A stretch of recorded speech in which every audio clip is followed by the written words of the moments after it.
ಆತ್ಮೀಯ ಬಂಧುಗಳೇ, ಶ್ರೀರಾಮಚರಿತ ಮಾನಸ ಅಯೋಧ್ಯಾಕಾಂಡ. ಇದರಿಂದ ಇವತ್ತು ಛಂದಸ್ಸು ಚೌಪಾಯಿ ದೋಹೆಯನ್ನು ತಿಳ್ಕೊಳ್ಳೋಣ.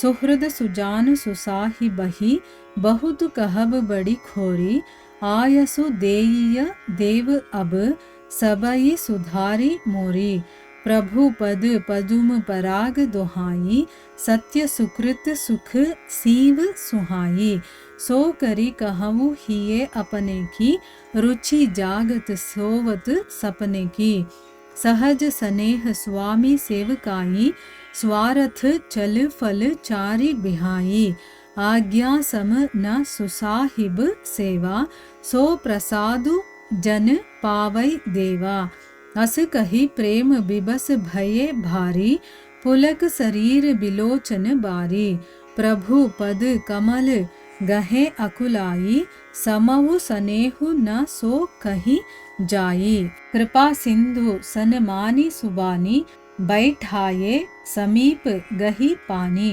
भरत बिनय सुनि देखी सुभाऊ शिथिल स्नेह सभा रघुराऊ रघुराऊ शिथिल स्नेह साधु समाज मुनि मिथिला धनी मन महु सराहत भरत भायप भगति की महिमा घनी भरत ही प्रशंसत विबुध बरसत सुमन मानस मलिन से तुलसी बिकल सब लोग सुनी सकुचे निसागम नलिन से.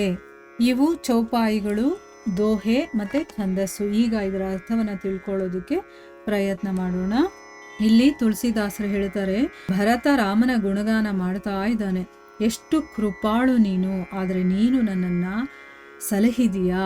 ನಾನು ಸಂಕೋಚವನ್ನು ಬಿಟ್ಟು ಮನಸ್ಸಿಗೆ ತೋಚದ ಹಾಗೆ ನಾನು ಮಾತಾಡುವಂಥ ಒಂದು ದುಷ್ಕರವಾದಂತಹ ಕೆಲಸಕ್ಕೆ ನಾನು ಕೈ ಹಾಕಿದ್ದೀನಿ.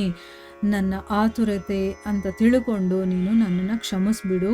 ಸಹೃದಯನು, ಜ್ಞಾನಿ, ಶ್ರೇಷ್ಠನೂ ಆದಂತಹ ಒಡೆಯನಲ್ಲಿ ಬಹಳ ಹೇಳೋದು ಅಂತಂದ್ರೆ ಏನು, ಒಡೆಯನ ಮುಂದೆ ಹೆಚ್ಚಾಗಿ ಮಾತಾಡೋದಿದೆಯಲ್ಲ, ಅದು ದೊಡ್ಡ ತಪ್ಪು. ಅದಕ್ಕೋಸ್ಕರ ದೇವ, ನೀನು ನನಗೆ ಅಪ್ಪಣೆಯನ್ನ ಕೊಡು. ನಿನ್ನ ಆಜ್ಞಾ ಪಾಲನೆಯೇ ಎಲ್ಲರಿಗೂ ಕೂಡ ಎಲ್ಲದಕ್ಕೂ ಕೂಡ ಒಳ್ಳೆಯದಾಗುತ್ತೆ ಅಂತಂದ್ಬಿಟ್ಟು ಹೇಳ್ತಾನೆ. ಅಂದರೆ ಏನು, ಇಲ್ಲಿ ನೀನು ಆಜ್ಞೆಯನ್ನು ಕೊಡು ಅಂತ ಹೇಳ್ತಿದ್ದೀನಲ್ಲ, ಅದೇ ಒಂದು ನಾನು ಮಾಡ್ತಾ ಇರುವಂಥ ಒಂದು ದೊಡ್ಡ ಕಾರ್ಯ. ನಿನ್ನ ಮುಂದೆ ಅಷ್ಟು ಮಾತಾಡಬಾರ್ದು ನಾನು, ಆದರೂ ಕೂಡ ನಾನು ಮಾತಾಡ್ತಾ ಇದ್ದೀನಿ. ನೀನು ಅಪ್ಪಣೆಯನ್ನು ಕೊಡು. ನೀನು ಏನು ಹೇಳ್ತೀಯೋ ಅದನ್ನು ನಾವು ಮಾಡಬೇಕು, ಅದೇ ನಮಗೆ ಒಳ್ಳೆಯದಾಗುತ್ತೆ. ಪ್ರಭು ಸತ್ಯ, ಸುಕೃತ, ಸುಖಪ್ರದವಾದಂತಹ ಸುಮನೋಹರವಾದ ಮೇರೆ ಎನಿಸಿದ ನಿನ್ನ ಚರಣ ಕಮಲ ರಜದ ಮೇಲೆ ಆಣೆ ಇಟ್ಟು ನನ್ನ ಮನಸ್ಸಲ್ಲಿರೋದನ್ನ ಹೇಳ್ತೀನಿ. ಅಂದರೆ ಭಗವಂತನ ಚರಣ ಕಮಲ ಇದೆಯಲ್ಲ, ಅದು ನಿಜ ಮತ್ತೆ ಒಳ್ಳೆಯದು ಮತ್ತೆ ಸುಖವನ್ನು ಕೊಡುವಂಥದ್ದು, ಮನೋಹರವಾಗಿರುವಂಥದ್ದು. ಅಂಥ ಚರಣ ಕಮಲದ ಮೇಲೆ ಆಣೆ ಇಟ್ಟು ನನ್ನ ಮನಸ್ಸಲ್ಲಿ ಇರೋದನ್ನ ಹೇಳ್ತೀನಿ. ಜಾಗೃತ, ಸ್ವಪ್ನ, ಸುಷುಪ್ತಿಯಲ್ಲೂ ಕೂಡ. ಅಂದರೆ ಏನು, ನನ್ನ ಕನಸು ಮನಸ್ಸಲ್ಲೂ ಮಾಡಿಲ್ಲ ಅಂತ ಹೇಳ್ತೀವಲ್ವಾ, ಹಾಗೆ ಇದು 3 ಅವಸ್ಥೆಗಳು. ಯಾವುದು, ಜಾಗೃತ ಅವಸ್ಥೆ, ಸ್ವಪ್ನಾವಸ್ಥೆ, ಸುಷುಪ್ತಿ ಅವಸ್ಥೆ. ಈ 3ರಿಂದ ಕೂಡ ನಾನು ಸ್ವಾರ್ಥ, ಕಪಟವನ್ನ, ಚತುರ್ವಿಧ ಪುರುಷಾರ್ಥಗಳನ್ನು ಕೂಡ ಬಿಟ್ಟು ಸಹಜವಾಗಿ ಸ್ನೇಹದಿಂದ ಸ್ವಾಮಿಯ ಸೇವೆಯನ್ನ ಮಾಡೋದೇ ನನ್ನ ಅಭೀಷ್ಟ. ಅಂತಂದ್ರೆ ಏನು, ನಾನು ಇಷ್ಟಪಡೋದು ಅದನ್ನ ಮಾತ್ರ ಅಂತ ಅರ್ಥ. ಅಂದರೆ ನನ್ನ ಸ್ವಾಮಿಯ ಸೇವೆ ಮಾಡೋದಿದೆಯಲ್ಲ, ಅದೊಂದೇ ನನಗಿಷ್ಟ. ಯಾವುದೇ ಚತುರ್ವಿಧ ಪುರುಷಾರ್ಥಗಳು ಬೇಕಾಗಿಲ್ಲ, ಯಾವುದೇ ಸ್ವಾರ್ಥ ಕಪಟ ನನ್ನ ಮನಸ್ಸಲ್ಲಿಲ್ಲ. ಇದೆಲ್ಲವನ್ನ ಬಿಟ್ಟು ಹೇಳ್ತಾ ಇದ್ದೀನಿ, ನಿಜವಾಗ್ಲೂ ನಿನ್ನ ಚರಣ ಸೇವೆ ಮಾಡೋದು ಒಂದೇ ನನಗಿರುವಂಥ ಇಷ್ಟ ಅಂತಂದ್ಬಿಟ್ಟು ಹೇಳ್ತಾ ಇದ್ದಾನೆ. ಪ್ರಭುವಿನ ಆಜ್ಞೆಯನ್ನು ಪಾಲಿಸೋದಕ್ಕಿಂತ ಮಿಗಿಲಾಗಿರುವಂಥ ಸ್ವಾಮಿ ಸೇವೆ ಬೇರೊಂದಿಲ್ಲ. ಈಗ ನನ್ನ ಪ್ರಭುವಿನ ಸೇವೆ ಮಾಡೋದು ಒಂದೇ ನನ್ನ ಅಭಿಷ್ಟ ಅಂತಂದಮೇಲೆ ಅವನು ಏನು ಹೇಳ್ತಾನೋ ಅವನ ಆಜ್ಞೆಯನ್ನು ಶಿರಸಾವಹಿಸೋದು ಒಂದೇ. ಅದಕ್ಕಿಂತ ಮಿಗಿಲಾಗಿರುವಂಥ ಸೇವೆ ಬೇರೆ ಇಲ್ಲ ದೇವ. ಈಗ ಈ ಸೇವಕನಿಗೆ ಅದೇ ಆಜ್ಞಾರೂಪಿಯಾದಂತಹ ಪ್ರಸಾದ ಸಿಗಲಿ.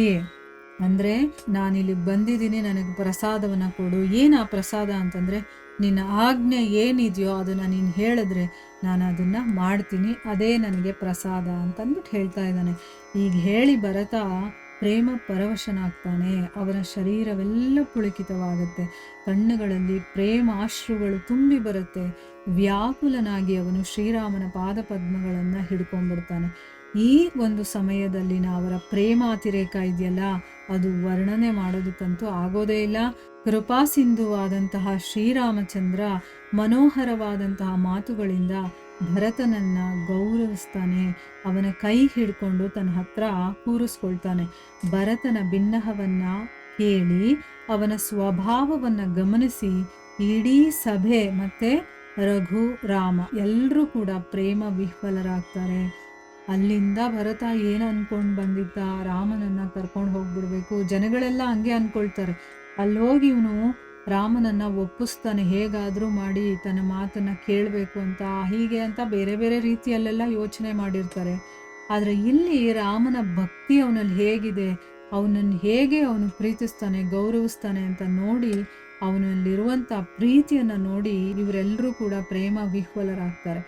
ಶ್ರೀ ರಘುರಾಮ, ವಸಿಷ್ಠ ಮುನಿಗಳು ಮತ್ತು ಮಿಥಿಲಾಪತಿ, ಜನಕ, ಸಾಧು ಜನರು ಎಲ್ಲರೂ ಕೂಡ ಭರತನ ಉದಾತ್ತ ವಚನಗಳಿಂದ ಪರವಶರಾಗ್ತಾರೆ.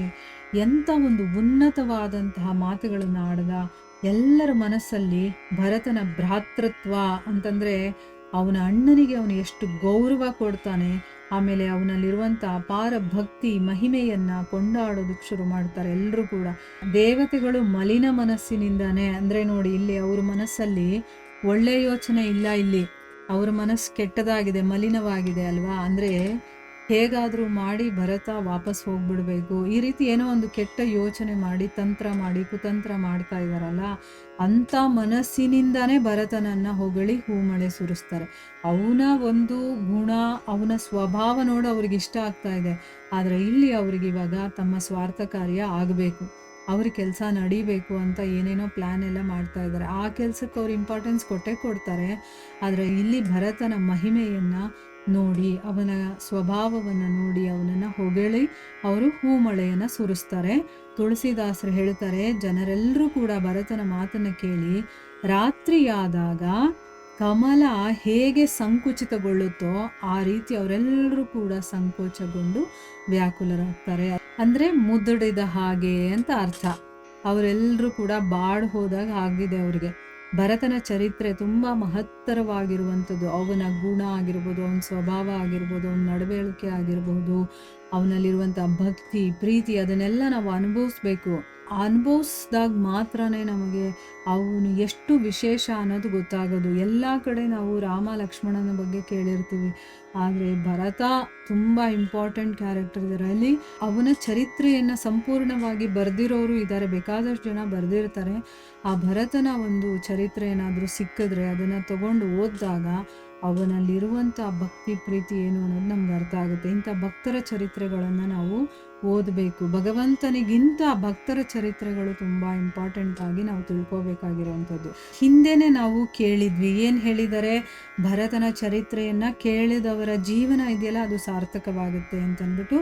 ಈಗ ನೋಡಿ, ನಾವು ಇದರಲ್ಲಿ ತುಳಸಿದಾಸರು ಎಷ್ಟು ಹೇಳಿದಾರೋ ಅಷ್ಟು ನಾವು ಭರತನ ಬಗ್ಗೆ ಕೇಳ್ತಾ ಇದ್ದೀವಿ. ಆಮೇಲೆ ಅದನ್ನು ಅರ್ಥ ಮಾಡ್ಕೋಬೇಕು, ಅದನ್ನು ಅನುಭವಿಸ್ಬೇಕು. ಅವನ ಭಾವನೆ ಹೇಗಿರ್ಬೋದು. ಅಣ್ಣನಲ್ಲಿ ಅಪಾರವಾದಂಥ ಪ್ರೀತಿ ಇದೆ ಭರತನಿಗೆ. ಅಣ್ಣ ಇಲ್ಲದೆ ಇರೋದಕ್ಕಾಗಲ್ಲ ಅನ್ನುವಷ್ಟರ ಮಟ್ಟಿಗಿದೆ. ಅಣ್ಣ ಕಾಡಲ್ಲಿ ಕಷ್ಟಪಡ್ತಾ ಇದ್ದಾನೆ ಅಂತಂದರೆ ಅವನಿಗೆ ತಡ್ಕೊಳಕ್ಕಾಗಲ್ಲ. ಆದರೂ ಕೂಡ ಇಲ್ಲಿಗೆ ಬಂದ ಮೇಲೆ ಕಾಡಿಗೆ ಅವನು ಅಣ್ಣ ಏನು ಹೇಳ್ತಾನೋ ಅದನ್ನು ಕೇಳ್ತೀನಿ. ಅದು ಎಂಥ ಕಷ್ಟಕರವಾದಂಥ ಒಂದು ಮಾತನ್ನು ಅವನು ಹಾಡಿದ್ರು ಅಥವಾ ಈ ಕೆಲಸ ಮಾಡು ಅಂದರು ಅವನು ಮಾಡೋದಕ್ಕೆ ತಯಾರಾಗಿದ್ದಾನೆ ಅಲ್ವಾ. ಆ ರೀತಿ ನೋಡಿ, ಅಂಥ ಭರತನ ಜೀವನ ಚರಿತ್ರೆಯನ್ನು ಕೇಳಿದಾಗ ನಮ್ಮ ಜೀವನ ಸಾರ್ಥಕವಾಗುತ್ತೆ. ನಾವು ಕೇಳ್ತಾ ಇದ್ವಿ ಅಂತಂದರೆ ನಿಜವಾಗ್ಲೂ ನಾವು ಏನೋ ಒಂದು ಸ್ವಲ್ಪ ಆದರೂ ಪುಣ್ಯ ಮಾಡಿದ್ವಿ, ಇಲ್ಲ ಅಂತಂದರೆ ನಮಗೆ ಕೇಳೋದಕ್ಕಿದೆಲ್ಲ ಆಗ್ತಾ ಇರಲಿಲ್ಲ ಅಲ್ವಾ. ಅದಕ್ಕೆ ನಾವು ಗುರು ಗೋವಿಂದನಿಗೆ ನಮ್ಮ ಒಂದು ಧನ್ಯವಾದಗಳನ್ನು ಅರ್ಪಿಸ್ತಾ ಇಲ್ಲಿಗೆ ನಾವು ನಿಲ್ಲಿಸೋಣ. ಹರೇ ಕೃಷ್ಣ.